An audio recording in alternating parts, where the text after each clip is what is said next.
University, the voice of Reichman University.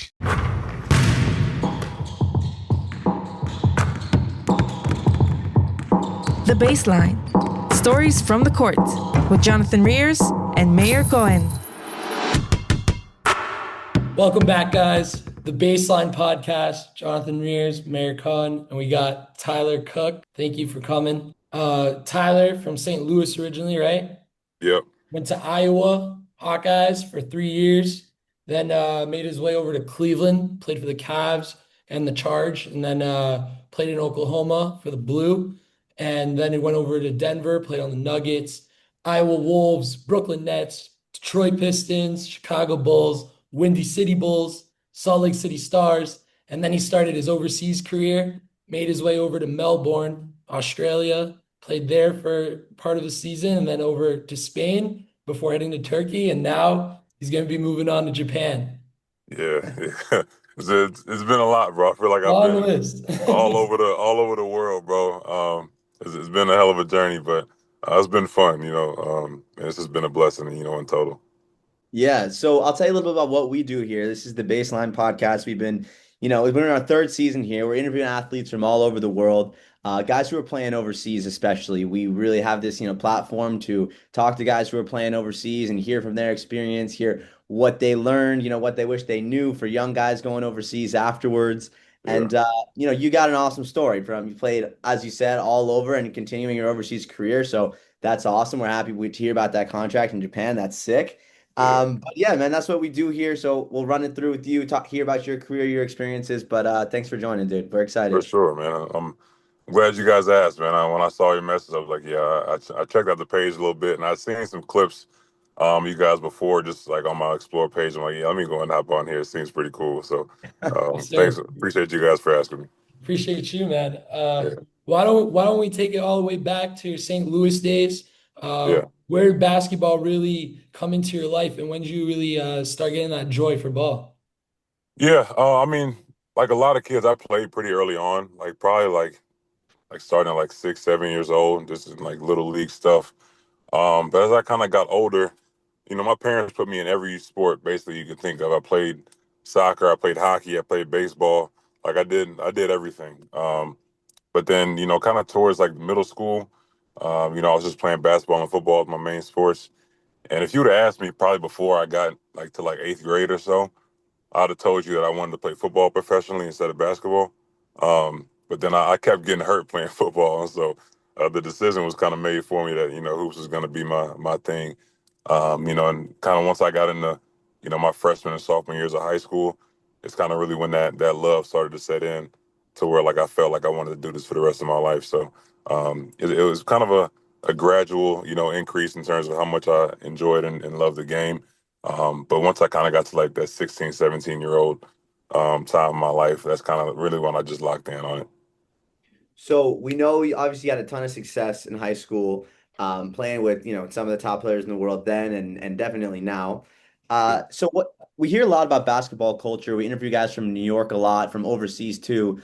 But St. Louis, tell us a bit about that. Is that in the culture overall in St. Louis, the high school culture of basketball? There's definitely some talented guys that come out of St. Louis for sure. So tell us a little bit about that. Is it maybe more of a football place, or is it basketball is a huge part of the high school and athletic culture? Basketball is huge in St. Louis. I would say the biggest characteristic that I think describes almost every St. Louis basketball player is just the competitiveness. From 8th grade up until the time I graduated high school, seems like every day at the lunch table, every day at every AAU tournament, or every high school we go watch another team play, we're always trying to talk about who's better than this team, or who's better than that team, or what player is better than this player. And every time, you get to match up against those guys, it felt like the biggest moment of your life. Any day you were playing against another St. Louis school. So I would definitely say the competitiveness is kind of what I think the one thing that we all have in common. And then just in terms of, just stuff that we actually do on the court, I think all St. Louis guys just have a toughness about us, when we step on the court. We got, guys all the way back from, David Lee, a guy that went to my high school as well. Brad, Bill, Jason, of course, myself, and I can name probably 50 more guys that are playing, high level, if not NBA. But everybody has that same like toughness and kind of that same grit. I think that's a little bit unique to where we come from. Why don't you talk a little bit about playing with Jason over in high school? And I know that y'all also had Kachuk there also playing on the Yeah, hockey team. And what was yeah. that like when Boston and Florida both won and they both got a cup for them? Bro, that was dope, honestly. And I mean, full transparency, I don't watch a ton of hockey, but once I realized how good he was and how good this team was, like pretty early on into that year. And I saw both the Kachuk brothers the summer before the first championship, because we work out with the same conditioning coach back in St. Louis. I ran into him there, and it was cool just to kind of catch up with him because I hadn't seen him in a few years since then or before then. But then, like once I kind of started paying attention a little bit, I'm like, yo, these dudes are actually nice. And then when they both won, I was like, bro, there's like, and it's weird because most people don't know that they're both from St. Louis. But like everybody in St. Louis was like super proud of both of them. And it was just a dope moment for our city, honestly, to have not only Jason, which I mean and a basketball city is obviously a little bit more, in the forefront of people's minds in St. Louis. But then to know we got like Stanley Cup champs in St. Louis too. It's pretty dope. It was a cool moment for us. Yeah, it's a cool culture. So I want to ask a little bit about your, you go to college at Iowa. Is that something that you had thought about the whole time? You kind of want to stay in the Midwest? Did they just kind of give you the best offer? And what did that kind of look like to feed into your decision to go there? Yeah, so it's kind of a funny story. I wasn't initially planning on going to Iowa. Um, I was gonna commit to Florida. I was gonna go to Florida. And then Billy Donovan took the job in Oklahoma City. And so I kind of like did like a soft reset on my recruitment at that time. But the one team or the one school rather that was like super consistent all the way dating back until like I was basically a freshman in high school was Fran McCaffrey at Iowa. And so we had just like between myself, him, Andrew Francis, Sherman Dillard, the assistant coaches, um, we built like a relationship pretty early on, and it just like was just steady, for 3.5 years essentially, to where every time or every other school kind of felt like there were highs and lows, to the communication, and they made it clear to me early on, that they needed me and that I was going to have a chance to essentially grow into the player that I wanted to be, and I trusted the fact that even though at the time I didn't know Fran as well as I know him now, but I trusted the fact that he wasn't gonna, basically tell me everything I wanted to hear. He was gonna actually coach me and gonna challenge me and try to push me to, be the player that can carry a team. Um, and so you feeling that way, outside of the fact that, Billy Donovan ended up leaving, I think it obviously worked out pretty well. My family was able to come and see me to play like essentially whenever they wanted to. I was 3.5 hours away from home, and I got everything I wanted to get out of college and out of that experience. Fran is still family to me. Obviously, the rest of my teammates were too. So I'm more than glad and more than happy I picked Iowa. And I don't think it would have turned out as good as it did if I went somewhere else. Yeah, and How different do you think that process would have been in like an NIL time? Oh my God, that's the hardest thing. I feel for these kids now, and I feel for their parents. Um, I can't imagine how much more difficult it would have been for me, um, if I was going into college now. Because like I can't tell a kid not to go get the biggest bag. You know what I'm saying? Especially when you don't know if you're gonna make it to the league. Like you can't tell. If somebody told me don't go take this $1 million, go take this 200,000 instead, I'd have been, I would have like, I'm going to take the million. You know what I'm saying? And it almost doesn't even matter about the basketball anymore. It's about the money, and that creates a really tough environment. I feel like to actually focus on hoops and focus on developing your game and becoming the player that you ultimately want to be. If we're all bag chasing. Now, with that being said, like the kids deserve it. You know what I'm saying? The money is well deserved. They should be getting the money. I just think it makes it a little bit tougher to actually make the choice that's conducive to becoming the best player you can be, if that makes any sense. So yeah, it would definitely be different. I would have definitely took the biggest bag, knowing how I thought at age 18. But I'm as much as I wish I could have got that money, I'm kind of glad I didn't. Just from a basketball and character development sense. I'm glad I graduated at the time that I did. Yeah. You kind of have to tough it out a little bit more. Yeah, yeah, you gotta. It's good to be broke for a little while, you know. And I was broke as hell in college, so again, it's some good character development. So Yeah, me too. you go to Iowa and you step right in and you play really well your first year, even better your second year, and then you can argue even better your third year. Was there Yeah, ever a time where you were thinking about going to the draft maybe earlier in your college career? yeah, yeah. I thought about going after my sophomore year. I did some workouts and stuff, um, and I think I would have been all right if I left after my sophomore year. But I still felt like, in terms of like maturing myself and maturing my game, there was some more work I could have done. And it wasn't even necessarily about scoring the ball more, um, or anything really statistically.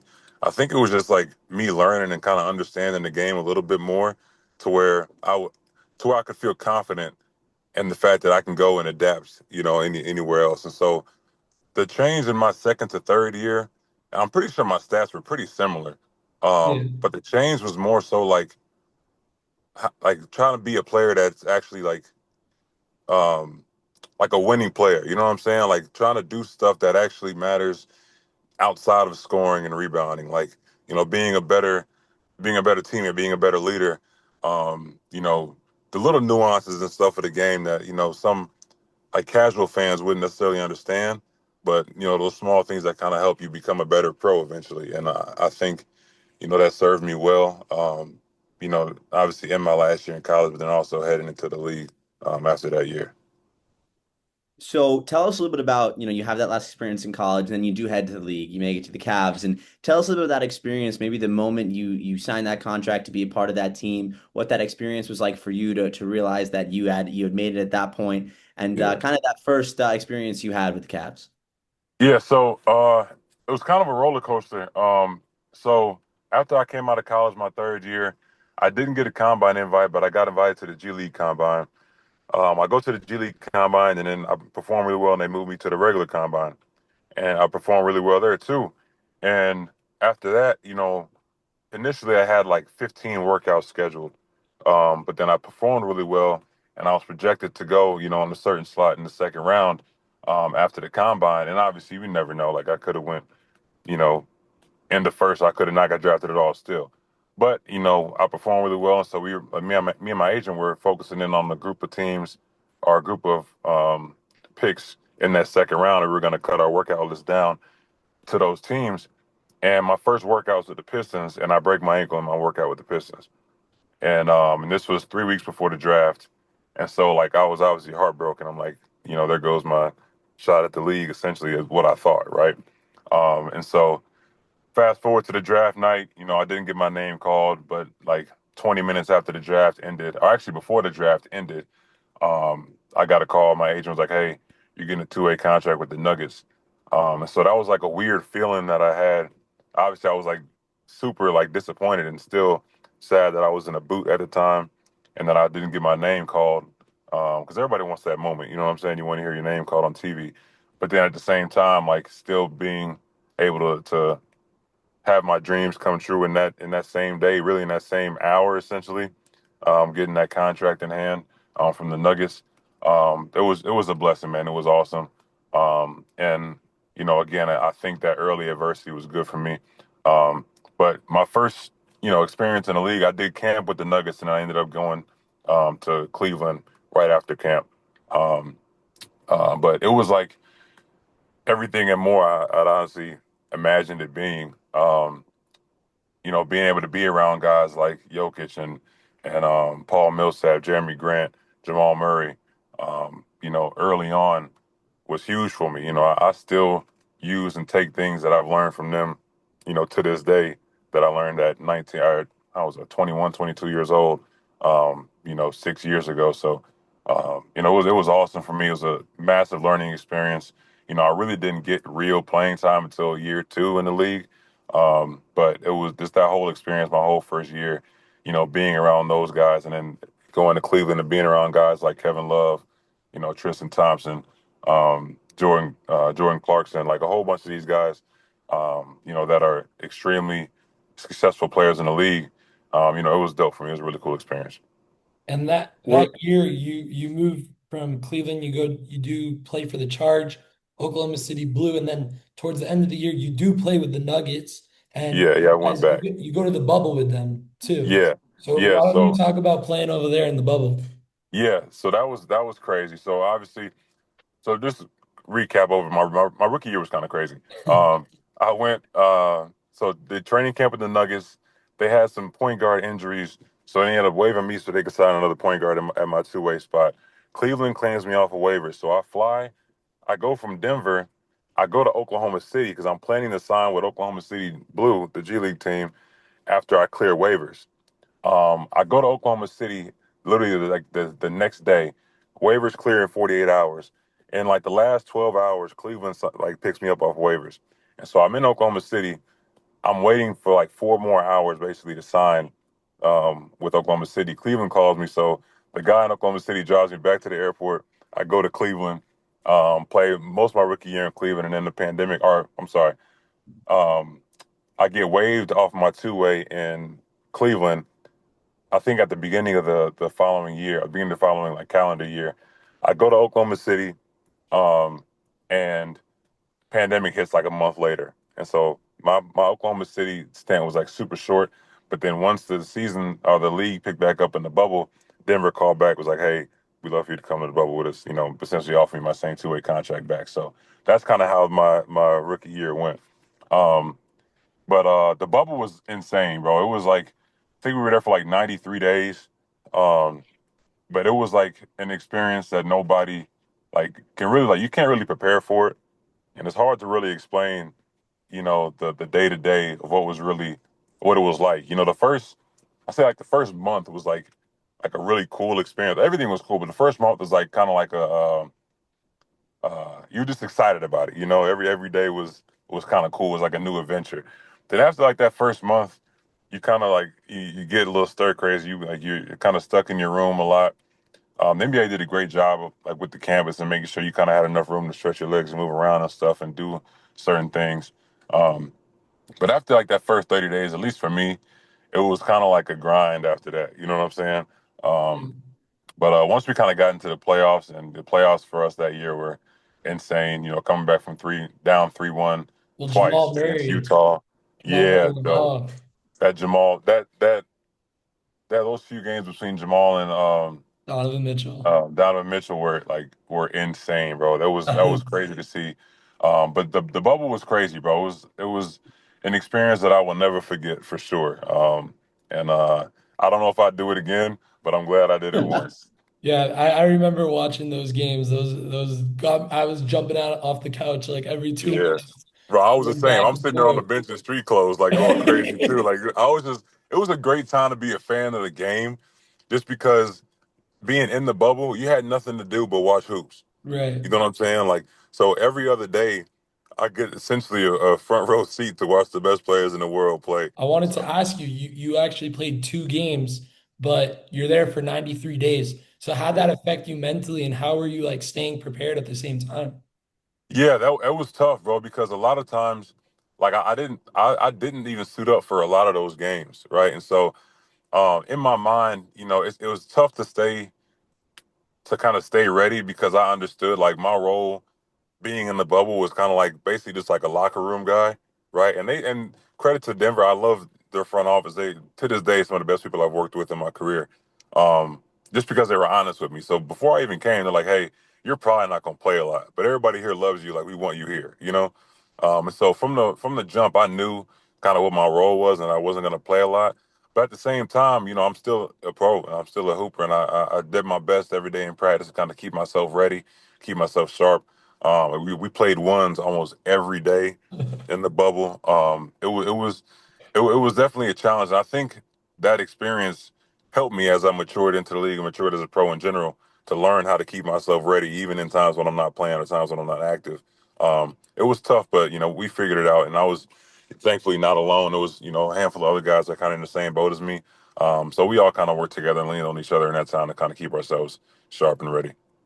So we'll continue, like, because I want to hear more about this, but how did that Yeah. maybe prepare you for when you're overseas eventually and you kind of have a little bit of that same energy going on where you have to stay locked in your own things and maybe there's distractions, maybe there's nothing going on around you, and Yeah. how is that similar? Yeah, and that's a I didn't realize the similarities until I got done with my season in Spain. It's the same like isolation, I'd say, to what feels like the outside world. Because obviously, it's my first time in Spain at the time. Like my family's a million miles away. I'm on a whole different time zone. It was very similar. And so I was like you said, I was able to kind of lean on the fact that I felt like I had done something similar to this before, being in that bubble. And like I said, this the ability to keep myself ready. Obviously, I was playing a lot more in Spain than I did in the bubble, but keeping myself ready mentally, and kind of staying locked in and making sure that whatever else is going or whatever else is going on the court, off the court, like I still have to come and perform, when I lace my shoes up. And so it was good because I kind of had somewhat of a similar situation in the bubble to kind of lean on, and just so I can know I've done it before and I can do it again. And after the bubble, you 2020, 2021, the season starts back up, play for Iowa, then Brooklyn for a bit. And then with the Pistons, you play 28 games and you're getting like solid 15-minute games. And this is the first time kind of where you're actually have a role on an NBA team. So Yeah. how was that transition and how was the bubble and everything prior helping you prepare for this like point now? Yeah, so the Iowa Wolves was that was in the G League bubble. So like that was technically my second bubble Oh, experience. wow. And so yeah, it was it sucks. I knew coming off the heels of the NBA bubble after 94 days and then having to go back to the G League bubble, I was pissed. So I'm like, all right, I got to get out of here as quick as possible. So I think I played 6 games with Iowa, and then I got called up to Brooklyn. Um, and so I got a 10-day of Brooklyn, um, and then at like literally the 10th day is when Blake Griffin got bought out in Detroit, and so they waived me to sign Blake. And it's kind of hard to like argue or feel upset about them signing Blake Griffin as a, I don't know, 6, 7 time All-Star, something like that. So I'm like, all right, I just kind of got caught up in the business a little bit. But me and Blake essentially just switched spots. I went to Detroit right after that, and then he went to Brooklyn. But yeah, Detroit was cool. Again, because I found myself on the court, more than any other time, up until that point. And so I actually kind of got, I won't say comfortable, but like I got used to actually playing and having a role and having a responsibility on a team like that. Obviously, we were a young team, not a lot of wins, but like in that environment, you kind of have to like kind of dig and try to find something to lean on, or something to contribute to hopefully, eventually be a contributor to winning, right? And so that was huge for me in my development, and it really made me even hungrier for more to actually want to be on a team and contribute to winning. Obviously, I've been around winning a lot, being with the Nuggets and stuff like that. But I want to play. You know what I'm saying? I want to actually be somebody on the floor who's helping us win games. And so that was a cool kind of learning experience for me. I obviously got a chance to play, you know, with and against some of my favorite guys in the league. And so it was a dope time. So after that, you're playing for the Bulls, and we see in your Instagram your picture of you guarding LeBron, which is just a Yeah, sick yeah. picture. So tell us about that time. And I'm honestly curious. You have the Pistons, which are a historic franchise, and now very well, doing very well. On the other hand, you have the Bulls, which are like a staple of the NBA forever. So what are some ways that those two places are different? In terms of culture, and does the Bulls or the Pistons kind of have a specific culture that maybe fans might not know about? Yeah, it's very similar. I mean, as you pointed out, they're both like some of like the most storied franchises, in sports and in basketball especially. Um, and so walking into both arenas and both practice facilities, like you feel the expectation of like, the people that have come before you in those gyms, and what those teams are trying to get back to, right? And so from that standpoint, they're both very similar. And they remind you of that every day. Every day you walk in and see all those banners again in Detroit and in Chicago. You see pictures of past great teams. Former greats still come in and out of the building every day. And so it was definitely an honor to be able to put both of those jerseys on and to play for those teams. and to kind of be a part, like a very small part, but a part nonetheless of those stories. So that was pretty dope. Obviously, I didn't play for, I didn't, Chicago's my last year, obviously, in the league, but for 2 of my years that I actually played, to be with franchises like that was huge for me. So it was definitely dope being a part, historically, of two great franchises like that. Yeah. You finish up with Chicago, you go to Windy City, play in 2022, 2023 with Salt Lake, the Jazz G League team, right? And Yeah. after that, 2023, you move on to Australia. What kind of sparked the decision to go overseas, and what was that process like? Yeah. So after my year in Utah, my agent and I at the time were sitting talking, trying to figure out where I wanted to go do training camp at. And so we didn't have any direct, essentially, we didn't have a guaranteed contract offer in hand in the league. So I was trying to like position myself and find, where I could go to camp to where I'd have the best shot at earning a contract.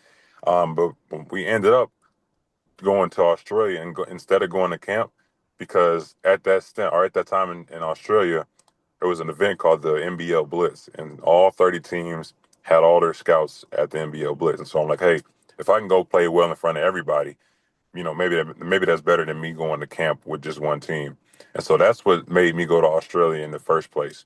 I played really well, got MVP of that event, the Blitz. Unfortunately, didn't end up in me getting a contract, but that's what got me overseas in the first place. And then obviously going there, going straight from Australia, not straight, but going from Australia to Spain. That was my first time actually learning and kind of understanding the overseas basketball culture. And so that's how that happened and how I transitioned from being here to going overseas. Australia just had four guys get drafted to the NBA too, so Yeah, yeah, they do a lot between the NBA and the NBL. I know they do a lot of yeah. stuff It's together. a great league. It's wonderfully run. There's great people. Obviously, being in Australia is dope. The weather's great. Like it's growing, and I tell every guy that's ever asked me about Australia, like I tell them go. Obviously there's other places you can go get more money, and I will never tell guys not to go get money.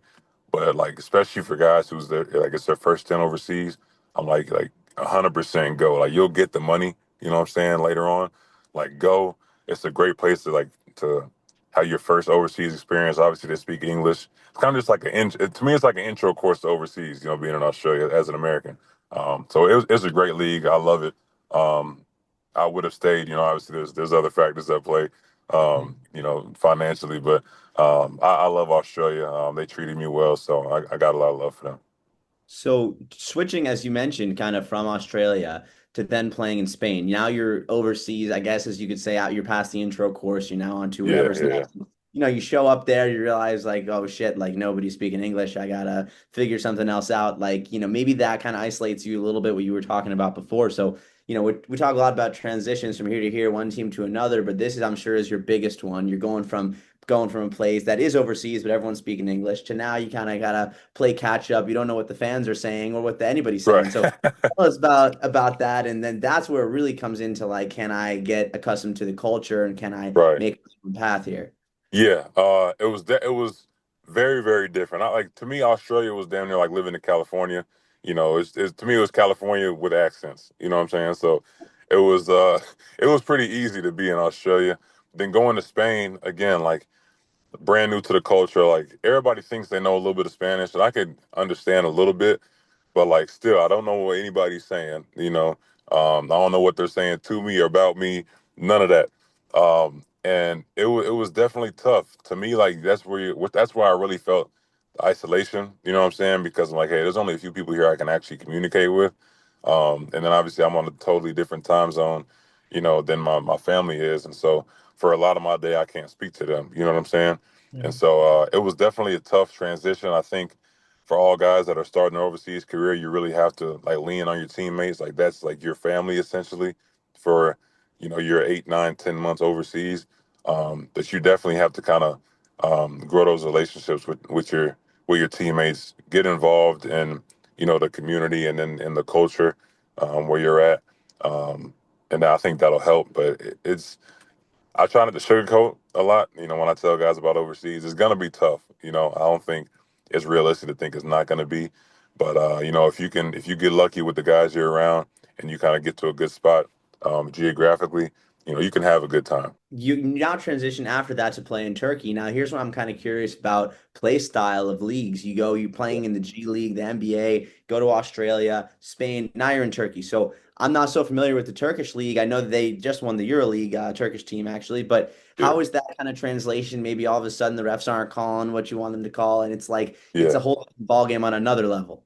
yeah. So Spain's more like team basketball. Like it's kind of like college to me. Like Spain is a lot of like ball movement, player movement, like a lot of motion type offenses. You know what I'm saying? Um, but Turkey is more like if you got the better players, you're gonna win. You know what I'm saying? For the most part. So like there's a lot more, I feel like bucket getters in Turkey. You know what I'm saying? Like if you can go score the rock, like I would tell guys go to Turkey over Spain. You know what I'm saying? Like if that's your game, like if you're like a one-on-one guy or somebody who leans on your like individual abilities, Turkey over Spain for sure. But Spain is more so like again like a motion type of offense. But in terms of officiating was pretty similar to me. Turkish league is tough, like physically, so you don't get a lot of those calls that you would get maybe elsewhere. But that's been the biggest that was the biggest difference for me, and that's kind of why in terms of the basketball, I enjoyed the Turkish league more because I was able to actually kind of be myself more so than I was in Spain. Yes, So, sir. what did you hear about the Japanese league that made you get excited to go over there? Yeah, it was a few factors. I wanted to get somewhere to where I felt like I could plant my feet for more than 1 year, you know.